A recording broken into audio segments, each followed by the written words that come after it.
What are the Winnipeg Jets prior to trade? Let's chat about that on tonight's episode of Locked On Winnipeg Jets.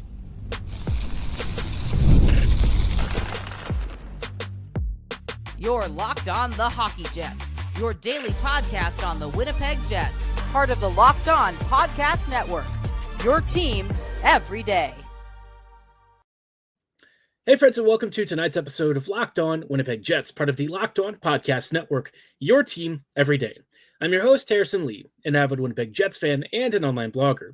You can follow me on Twitter at HLivingLoco and at LO_Winnipeg Jets. Thanks for making Locked On Jets your first listen of the day every day.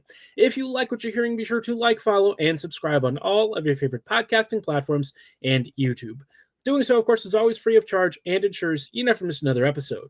Most of all, though, we just love and appreciate your support. Tonight's episode, we are chatting a little bit about the Jets and what this team kind of is heading into the trade deadline. I mean, this team is a little funky. It's a little unconventional. And Winnipeg has kind of put itself in, I would say, an interesting spot, right? They could go any number of directions. They have a couple of perhaps noticeable needs. And, you know, with a whole slew of picks and prospects and stuff to actually work with, this year's Jets team feels like it is primed for maybe a big shakeup at the trade deadline, or perhaps even before. But of course, figuring out what exactly the Jets even need, that's a little bit of a trickier question. I want to dive into that on tonight's show, but before we go any further, did want to let you know that today's episode is brought to you by Gametime. Download the Gametime app, create an account, and use code LOCKEDONNHL for $20 off your first purchase. Now, coming into this deadline, Winnipeg is a team that right now is in first place in the league. They have been winning games left and right. You know, I think this is their sixth or seventh straight win, after beating Carolina. And now they have a chance to add another win on Friday against the Islanders. It's been a pretty good run of form for the Jets. But this team, and perhaps it's partly because of the league itself being weaker this year, but the Jets are not quite as good, I think, as their record suggests. Where they are like absolutely ridiculous is in two particular places and then some other stuff, right? But the two biggest points, right? You know, the 5v4 play and the goaltending, right? Your power play and Hellebuck have been absolutely jaw-droppingly next level. No one else in the league is even close to having a power play and goaltending tandem that is on the level of what the Jets have right now. There are teams that have elite goalies, right? But usually that's all that they have. Their power play may be a little more pedestrian or something. The Jets have both. And so that this year has been a tremendous change. Davis Payne is a guy that I'm quite frankly shoving in a locker somewhere and praying that nobody finds him over the summer, because he is going to be, in my mind, one of the hottest potential coaching hires of anyone out there that's not already in a job. So it'll be interesting to see what happens with that. But Winnipeg, when it comes to the 5v5 play, that's been a little bit of a different question, right? You look at the depth lines, and they've done really well. And I think that that's where the Jets have a clear strength over a lot of opponents. You look up and down like the bottom couple of lines, and you really don't see weak links. Your worst, quote, end quote, player is somebody like Mason Appleton or Morgan Barron, both of whom are really serviceable bottom six guys. And you look at a lot of other teams out there, their third and fourth lines are bad, like actively dealing with AHLers elevated to roles that they probably weren't expecting to play. Now, I know that we have Parker Ford in right now, but I actually think he's a pretty decent fourth line guy. He's got some real spunk. He's got some real energy. And when he was in camp last year, I came away thinking that he actually deserved an NHL shot here at some point in his Jets career. So glad that he's finally getting it now. Circumstances could be a little better.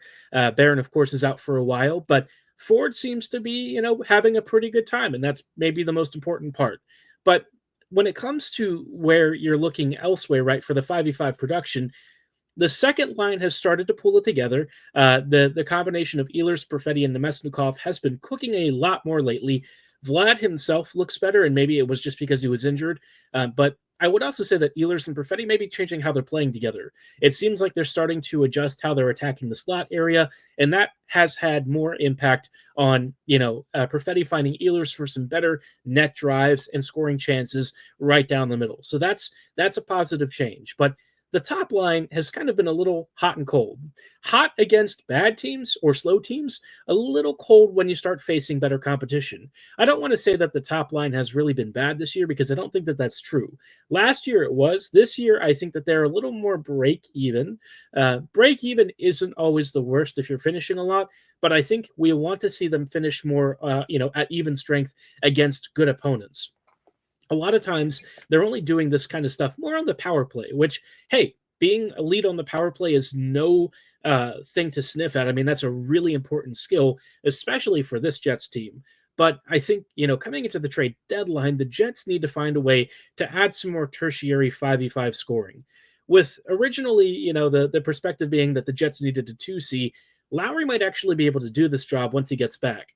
And if that's the case, it does kind of free the Jets to come up with maybe a different approach, right? If Lowry is your 2C along with Ehlers and Perfetti on that second line, then you might be able to focus on finding some scoring wings, right? I keep thinking Brock Besser is somehow going to end up a Jet. Winnipeg has already, been an admirer of Besser in the past. He's not fast, but he does have a big shot, and maybe that's enough. But we all kind of know what happened last year when the Jets brought in Monahan and Toffoli. They were good, but they were slow, and it became a huge problem in the playoffs. This year's team might be able to compensate for it better.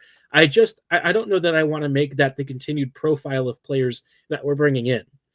Finding some smoother skating, faster players, that can actually kind of move the needle in transition would probably be more beneficial.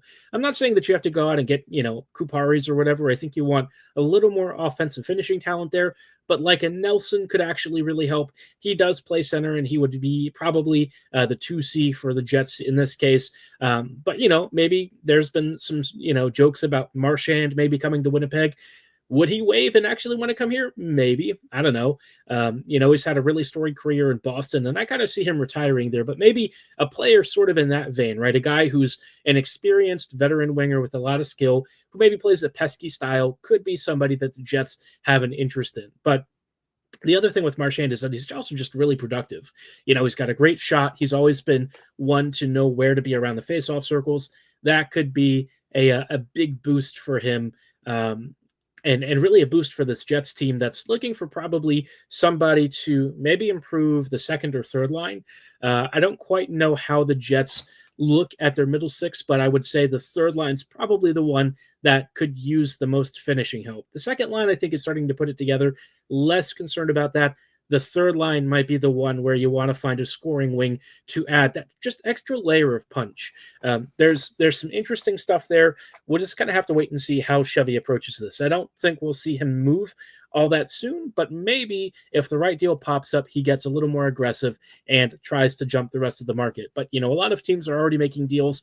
Most of them, I think I'm pretty happy that the Jets haven't gotten involved with, but that doesn't mean that they are still not shopping around and looking for something good.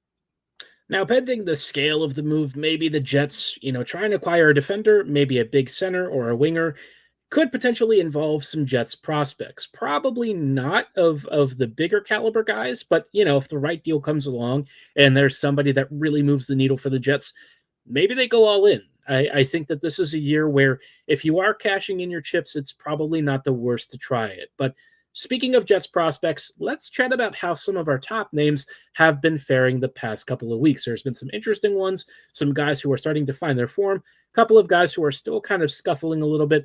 We will chat about that in just a brief moment. Before we go too much further, though, did want to let you know about our friends and partners at FanDuel. Super Bowl 59 is here. One game, Philadelphia, Kansas City, lots of opportunities and possibilities to get in on the action with FanDuel Sportsbook. Whether it's predicting the first touchdown, the game's MVPs, who you think might have more tush pushes for TDs, spoiler alert, Jalen Hurts, whatever you're interested in. Maybe you even want to figure out the final score line. FanDuel allows you to bet all game long so you can adjust your bets as the game unfolds and feel the thrill from kickoff to the final whistle. The live betting feature allows you to stay involved, and also, if you happen to win your first $5 bet, you'll get $200 in bonus bets to bet on even more Super Bowl action. If you want to get in on the action, download the app or head to FanDuel.com to get started. Bet just $5, and if you win, you'll score $200 in bonus bets to work on your next victory. That's FanDuel.com. Bet with FanDuel, official partner of Super Bowl 59.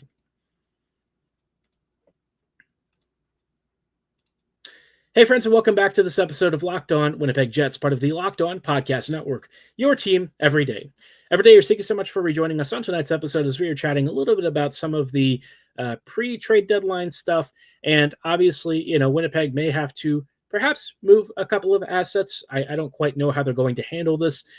My guess is the preferences for mid-tier prospects, picks, that kind of stuff, rather than, the Lamberts or some of the bigger names in the pool, right?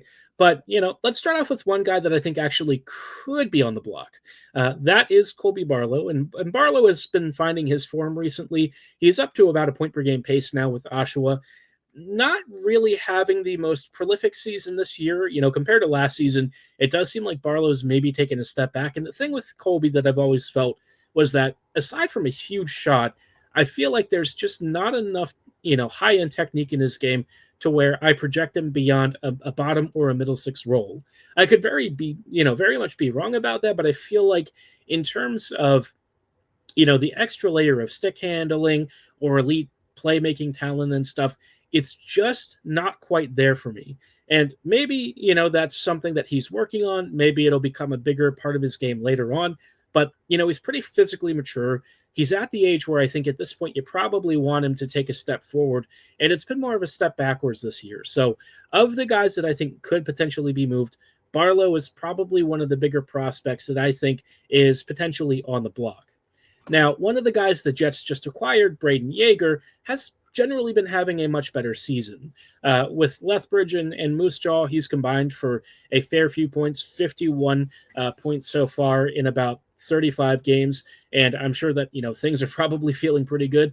Since moving to Lethbridge, he's been kind of shredding and everything. So very impressive season for him. He had like a hat trick the other night, and I continue to think that his eventual future with Winnipeg looks good.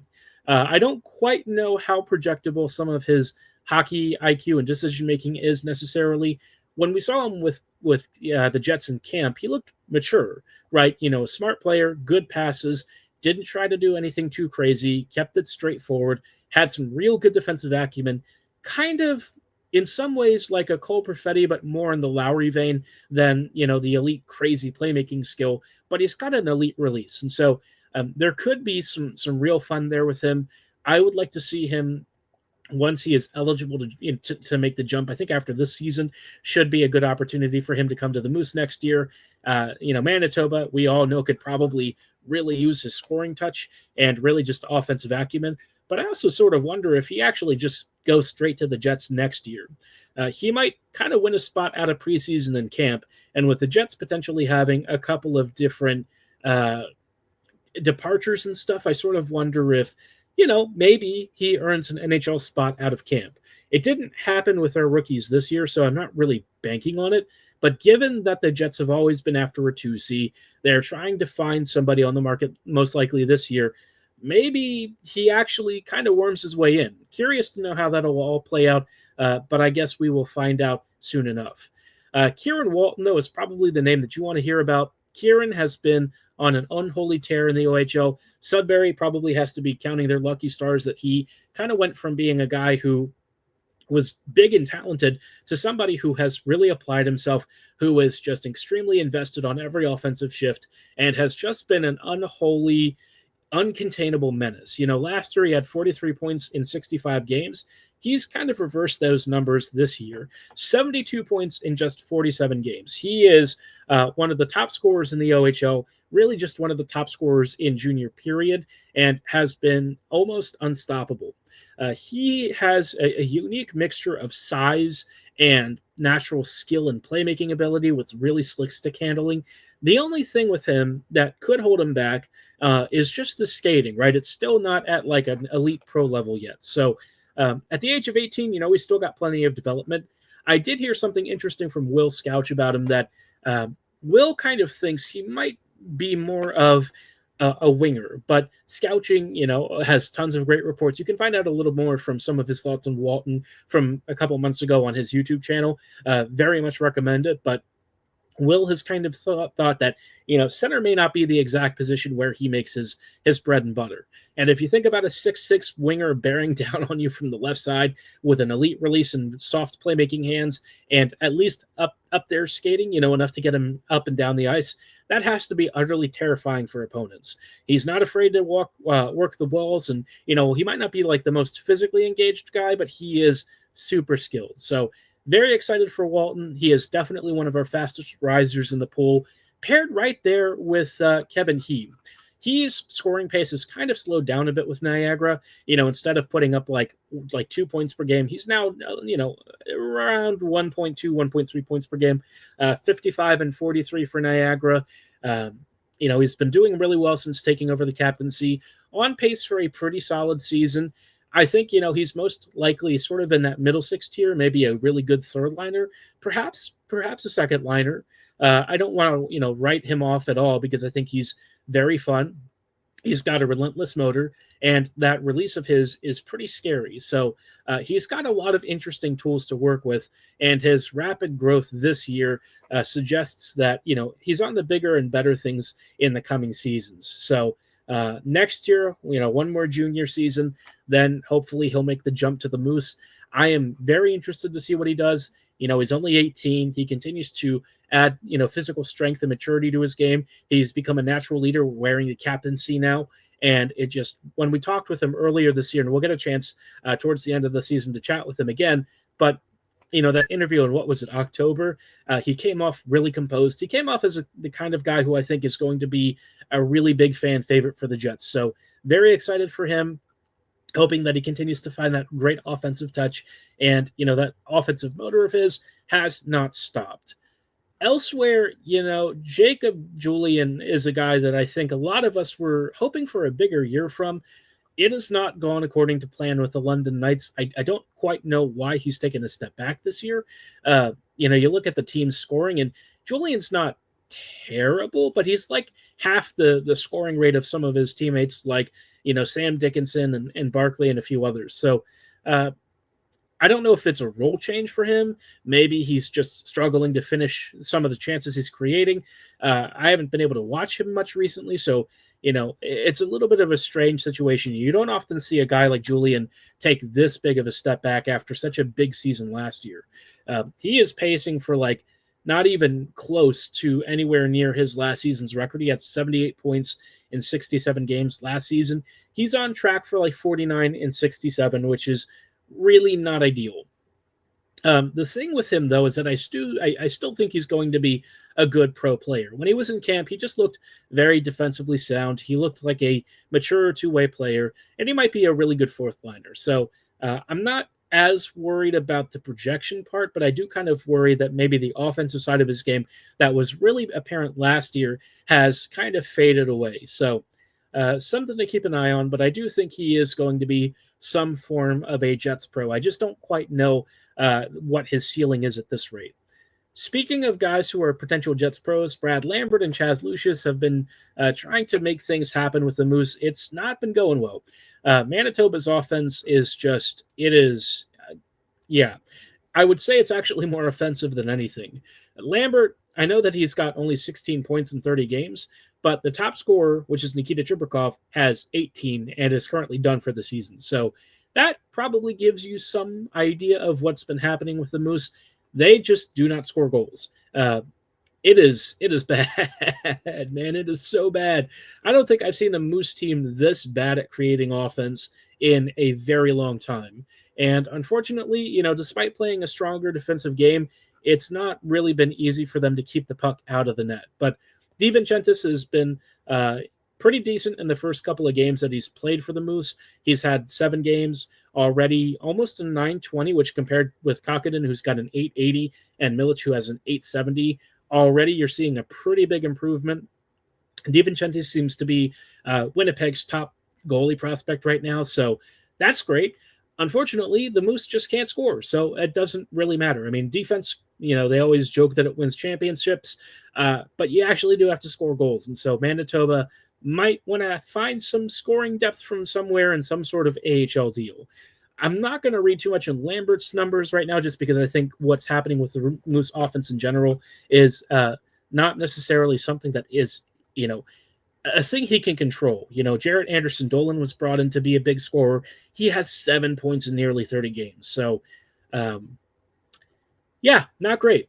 Chaz Lucius, though, Lucius has been kind of finding his way a little bit more. He's finally getting, at least a reasonably healthy run of games with the Moose. 9 points in 24 games, which when you consider how bad Manitoba's offense is and the fact that he's just coming back from rehab and stuff, that's actually probably among the top scoring rates on the team.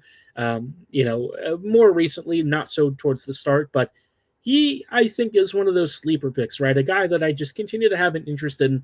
I don't want to rush him. I don't want to think too much about him in the near future, but he could be of interest in the coming seasons. So maybe he even does enough to kind of win maybe an NHL debut of some sort here. I don't really know what his I guess, trajectory is at this point, because we've barely even seen him play at the pro level for more than 15 games. So this is the first time that he's actually broken the 20-game mark. Congratulations to him. He has a ton of really high-end tools, and maybe if the Jets have an opportunity later this year, they call him up and see if he can't be of interest. He has one of the best releases in our prospect pool. He's got elite skating when healthy, and of the ceilings and potentials of the guys that the Jets have drafted, he's had near the top. It's just the injury history that has completely derailed any of what he was able to do. So keep an eye on him. It could be of interest later this year, but I wouldn't put a ton of stock into it. Just a maybe, little flag for the future. So hoping for him, rooting for him. Lucius being a good player for the Jets would be such a phenomenal story. But speaking of guys who are going to play a role for this team, perhaps even as soon as the playoffs, one of you asked about depth contracts and who should come back and who should go. Let's chat about that in just a brief moment. Before we go too much further, though, did want to let you know about our friends and partners at Gametime. Are you looking for tickets to your next big event, whether you want to go to a Jets game or maybe a big concert? Some of you know that I'm a big hardcore metal fan. I go to lots of shows. Got a Lorna Shore shirt on right now, so you know that I do like to go into the pit and stuff every now and then, or at least I did. But we all know that when we're buying tickets, it can be a huge pain in the butt, right? You go to a website, you find out that you add a ticket, and you get hit with lots of surprise fees and hidden charges. And sometimes if you're buying a seat, you're not even sure where you're sitting. Gametime is here to help. They've offered, a great brand new feature called Gametime Picks that does all the hard work for you. They find you the best deals on the best seats in the house. I used it last year when I was, this was before Gametime Picks, but I've used Gametime's search features before and was able to get a Kansas City versus Baltimore ticket last season for the AFC Championship game. They showed me a fantastic seat, all in pricing upfront when it was toggled on, and I got a great view from my seat. They actually showed me an image that showed what my perspective would be like, and I was hit with no surprise fees, everything up front. It was fantastic. And now that they have Gametime Picks, they can get you to the exact same kind of experience even faster and easier. If you want to take the guesswork out of buying tickets, go with Gametime. Download the app, create an account, and use code LOCKEDONNHL for $20 off your first purchase. Terms apply. Again, create an account and redeem code LOCKEDONNHL for $20 off. Download Gametime today. Last minute tickets, lowest price guaranteed.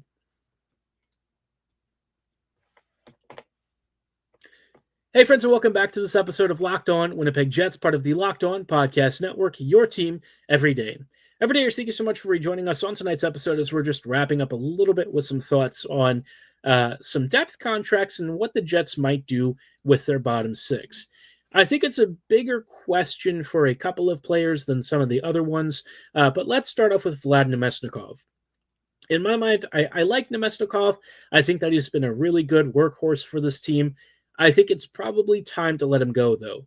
Vlad has kind of, gotten to the point where you're seeing him maybe be a little overused, and in a lot of ways, I think he has enough skill to be really valuable to a team, but I think in some ways the Jets at times have overvalued him. He's been better recently, but I think on the whole this year has kind of been a little disappointing for him. He's getting up there in years. The injury, I think that's probably been hampering him a lot. That stuff's not going to get easier for him to deal with as he continues to age out. So if it's like a 1-year deal, I don't hate it. I just think the Jets are probably hoping that at least a couple of their kids, like Parker Ford or maybe some of their other bottom six players, maybe not Torgerson because he's back overseas now, but somebody in that sort of mold, right? I think that there was a hope that Danny Zokin could at some point take on that mantle. Hasn't really worked for Zokin out, this season, so I'm not really figuring him to be a factor next year. But maybe a Braden Yeager comes in out of camp next season and kind of wins a bigger role. Lambert probably fighting for a spot too, so could be of note for players like Nemesnikov, who are traditionally in your middle six, and maybe some of the youth movement finally starts in earnest, and we start seeing more of those kids coming in. Likewise, I think Appleton's another guy who's probably, for me, due for a raise, but not enough to where I'd want the Jets to sign it. I think he's been a nice player for the Jets in the bottom six. He's got some defensive value. He can PK. He has enough offensive talent to be, a fun player at times, but I think the amount that you get out of his game has been more limited since coming back from Seattle. And with the Jets having a Chibrikov and players of that caliber already in their system, those are the guys that I want to see start filtering in and occupying some of these spaces. I think Appleton has been a nice, a workhorse for this team and somebody who, does try his hardest and always and gives you 100% of the effort. But I just think the outcome hasn't always been quite there. And so for me, I'd be willing to let him find greener pastures. He's probably due for a decent raise, maybe up to the $3 million bracket. And I think I'd rather use that on Alex Iafallo. Iafallo has been a nice, versatile middle six player.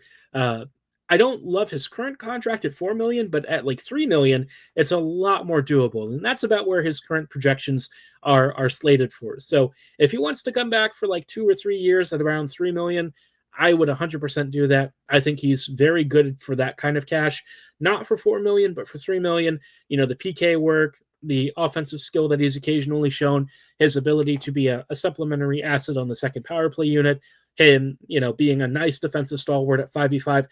All that stuff, I think, makes him a good veteran player and somebody who I wouldn't really be averse to bringing back. So, I